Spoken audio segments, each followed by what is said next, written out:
प्रिय भक्तों, आज इस वीडियो में हम लोग पतिव्रता नारी की महिमा के बारे में चिंतन करेंगे।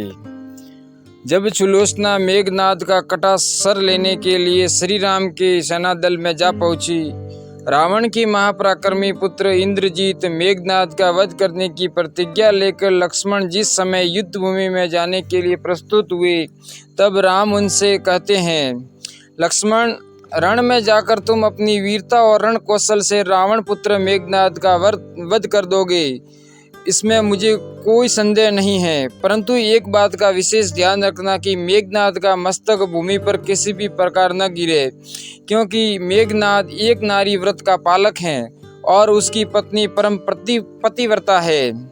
ऐसी साध्वी के पति का मस्तक अगर पृथ्वी पर गिर पड़ा तो हमारी सारी सेना का ध्वंस हो जाएगा और हमें युद्ध में विजय की आशा त्याग देनी पड़ेगी। लक्ष्मण अपनी सेना लेकर चल पड़े। समर भूमि में उन्होंने वैसा ही किया। युद्ध में अपने बाणों से उन्होंने मेघनाद का मस्तक उतार लिया, पर उसे पृथ्वी पर न गिरने दिया। हनुमान उस मस्तक को रघुनंदन के पास ले आए। मेघनाद की दाहिनी भुजा आकाश में उड़ती हुई उसकी पत्नी सुलोचना के पास जाकर गिरी। सुलोचना चकित हो गई। सुलोचना वासुकी नाग की पुत्री और लंका के राजा रावण के पुत्र मेघनाद की पत्नी थी। दूसरे ही क्षण अत्यंत दुख से कातर होकर विलाप करने लगी, पर उसने भुजा को स्पर्श नहीं किया।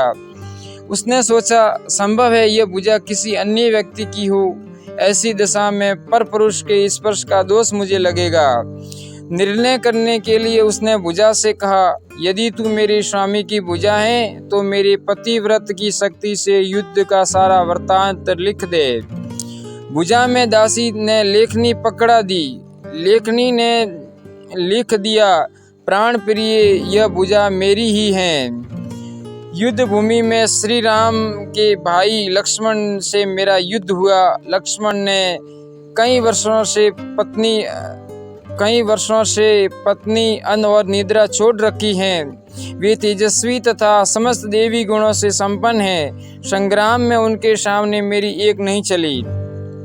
अंत में मैं उन्हीं के बाणों से विद्ध होने से मेरा प्राणांत हो गया।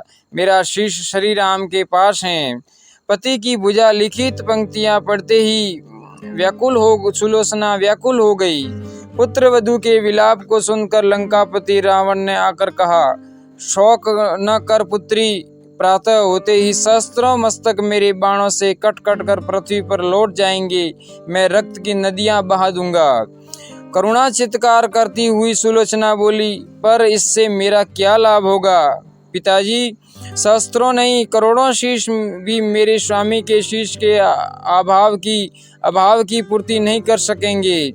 सुलोचना ने निश्चय किया कि मुझे अब सती हो जाना चाहिए, किंतु पति का शव तो रामदल में पड़ा हुआ था, फिर वह कैसे सती होती?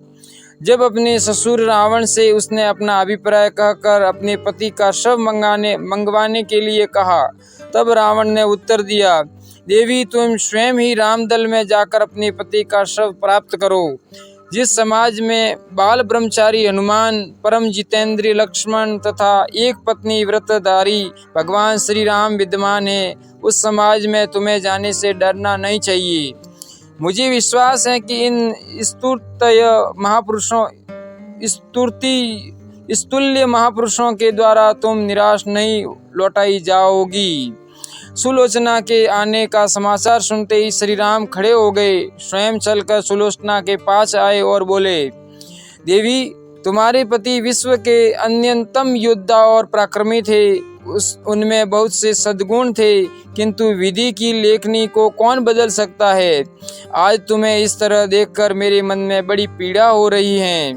सुलोचना भगवान की स्तुति करने लगी। श्री राम ने उसे बीच में ही टोकते हुए कहा, देवी, मुझे लज्जित न करो। पतिव्रता की महिमा अपार है, उसकी शक्ति की तुलना नहीं है। मैं जानता हूँ कि तुम परम सती हो। तुम्हारे सतीत्व से तो विश्व भी थराता है, संसार भी थराता है। अपने स्वयं यहाँ आने का कारण बताओ कि मैं तुम्हारी किस प्रकार सहायता कर सकता हूँ। सुलोचना ने अश्वपूरित नयनों से प्रभु की ओर देखा और बोली, राघवेंद्र, मैं सती होने के लिए अपने पति का मस्तक लेने के लिए यहाँ आई हूँ। श्री राम ने शीघ्र ही ससम्मान मेघनाद का शीश भगवान मंगवाया और सुलोचना को दे दिया। पति का चिन्ह शीश देखते ही सुलोचना का हृदय अत्यंत द्रवित हो गया। उसकी आंखें बड़े जोर से बरसने लगी। रोते रोते उसने पास खड़े लक्ष्मण की ओर देखा और कहा, सुमित्रा नंदन, तुम भूलकर भी गर्व मत करना कि मेघनाद का वध मैंने किया है। मेघनाद को धराशायी करने की शक्ति विश्व में किसी के पास नहीं थी। यह तो दो पतिव्रता नारियों का भाग्य था। आपकी पत्नी भी पतिव्रता है और मैं भी पति चरणों में अनुरक्त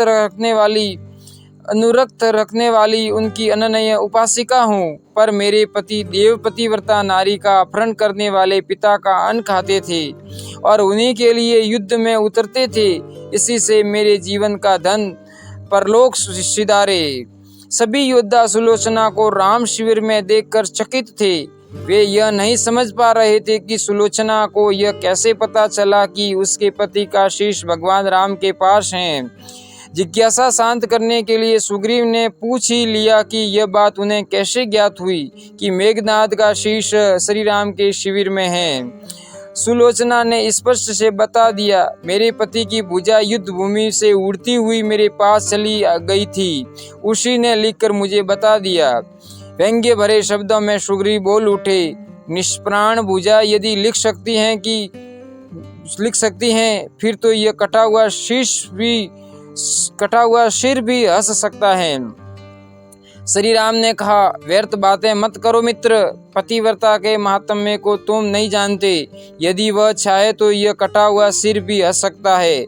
महान पतिव्रता स्त्री श्री राम की मुख करती देखकर सुलोचना उनके भावों को समझ गई। उसने कहा, यदि मैं मन वचन और कर्म से पति को देवता मानती हूँ तो मेरे पति का यह निर्जीव मस्तक हंस उठे। सुलोचना की बात पूरी भी नहीं हुई कि कटा हुआ मस्तक जोरों से हंसने लगा। यह देखकर सभी दंग रह गए। सभी ने पतिव्रता सुलोचना को प्रणाम किया। सभी पतिव्रता की महिमा से परिचित हो गए थे। चलते समय सुलोचना ने श्री राम से प्रार्थना की, भगवान, आज मेरे पति की अंत्येष्टि क्रिया है और मैं उनकी सहचरी उनसे मिलने जा रही हूँ, अतः आज युद्ध बंद रहे।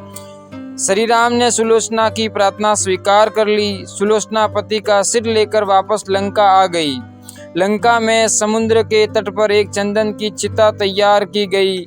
पति का शीश गोद में लेकर सुलोचना चिता पर बैठी और धधकती हुई अग्नि में कुछ ही क्षणों में सती हो गई। बोलिए सती सुलोचना मात की जय, बोले सती रानियों की जय। ऐसे ही धार्मिक कथा व ज्ञान सुनने के लिए चैनल को सब्सक्राइब कीजिए और इस वीडियो को लाइक कीजिए और आगे से आगे शेयर कीजिए।